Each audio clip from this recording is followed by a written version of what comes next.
Okay, activity 6, identifying liquids. Today we are going to be testing liquid A and liquid B to identify what they are. First test that we're going to do today is appearance.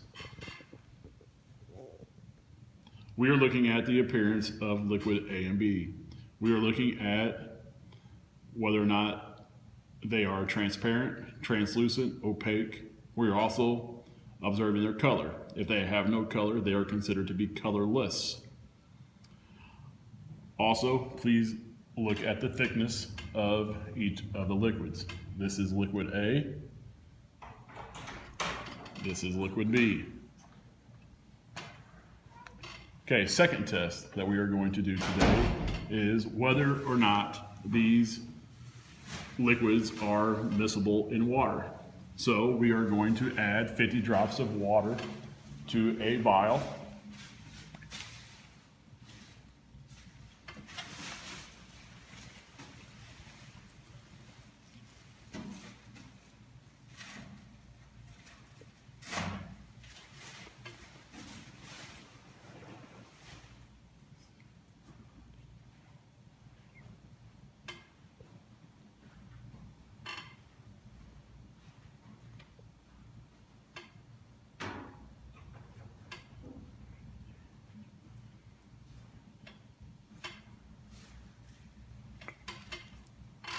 Okay. And then to the other vial, we'll add another 50 drops.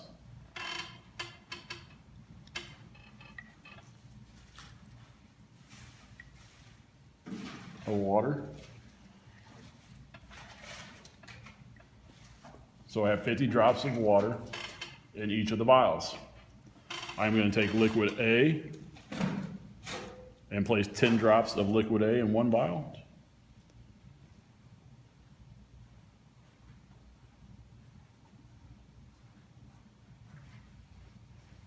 Okay. Then I'm going to place 10 drops of liquid B in the other vial.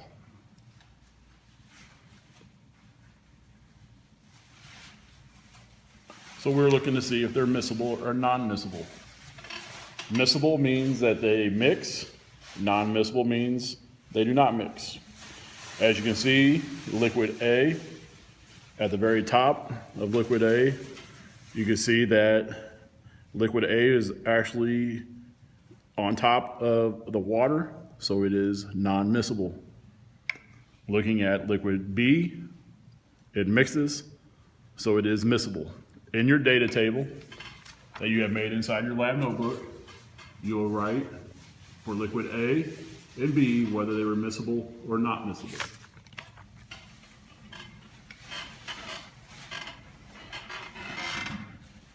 Okay. The next test we're going to see is if they are miscible in ethanol.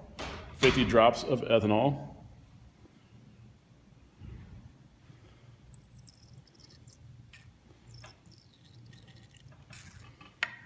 And 50 drops in the other container.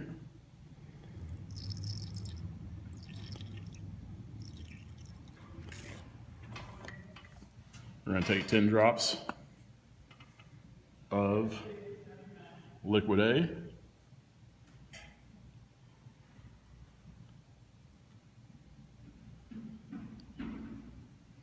Put it to the side.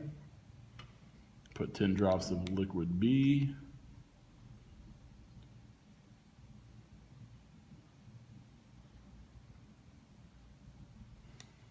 Okay.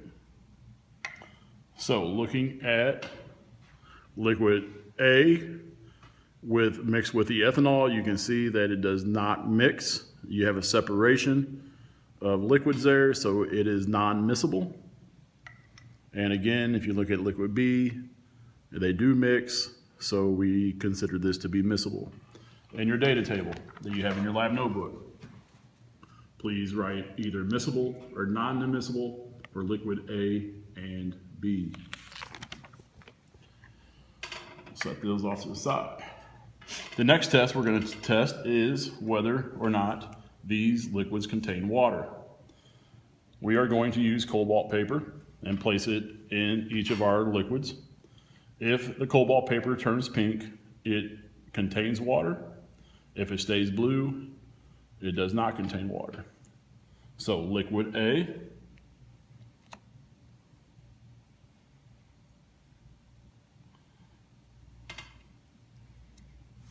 and liquid B.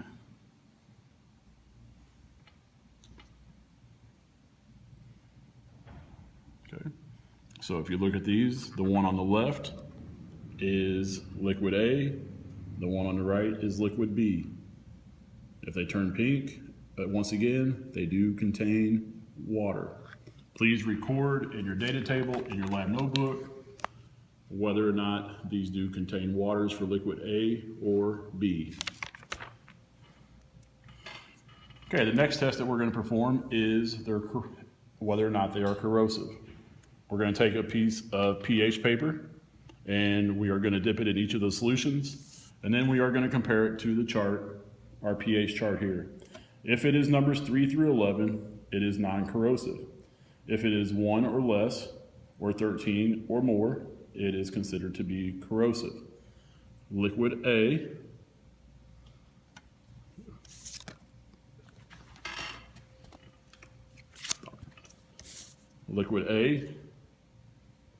please compare it to the chart.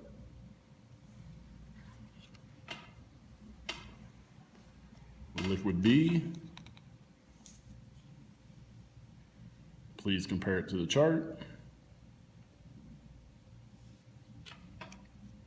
Again, in your data table, in your lab notebook for corrosiveness, please put down whether or not these liquids are corrosive or not in your data table. The last test that we'll be testing is whether or not these are toxic. I'm going to take a dropper full of each substance, place them into my CPUP tray. So there's liquid A, liquid B. I am going to take my potassium thiconate.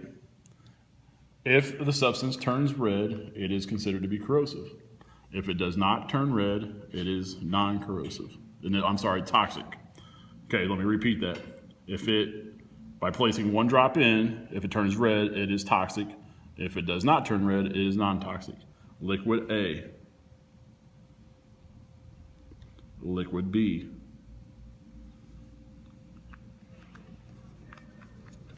As you can see, liquid A did not turn red, so it is non-toxic.